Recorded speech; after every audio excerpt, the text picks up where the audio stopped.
Hi guys, tuturuan ko kayo paano gamitin ang Globe at home. But first we need to download the Globe at home from Play Store.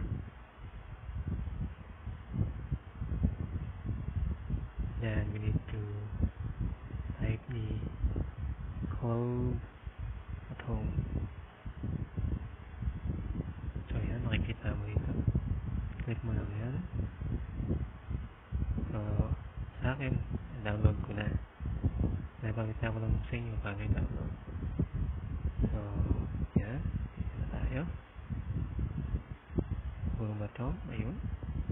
Click.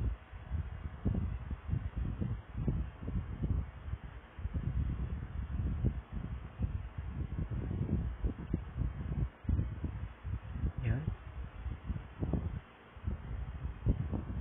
As you can see, 0 MB na. So dito tayo sa Go Dashboard. Yan.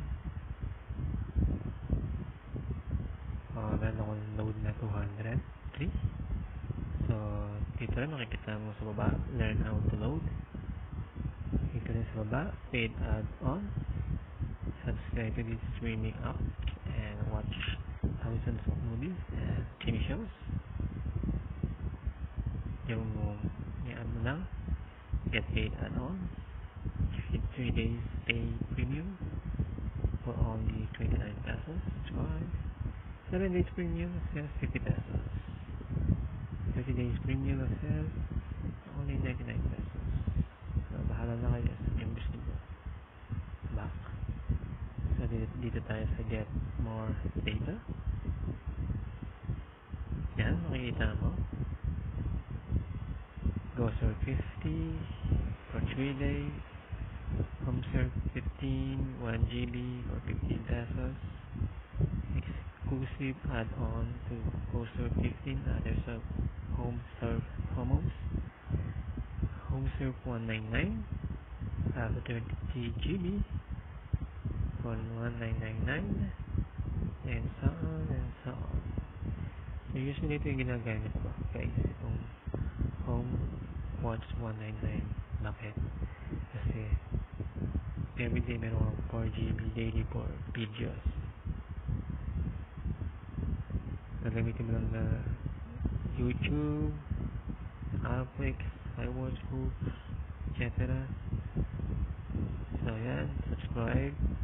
Usually yung ginagamit ko. And then prepaid Wi-Fi load. And then subscribe. So yan, pag-subscribe na kayo, okay na. So salamat sa inyong panonood. So hit the subscribe para more videos to come for the views. Thank you.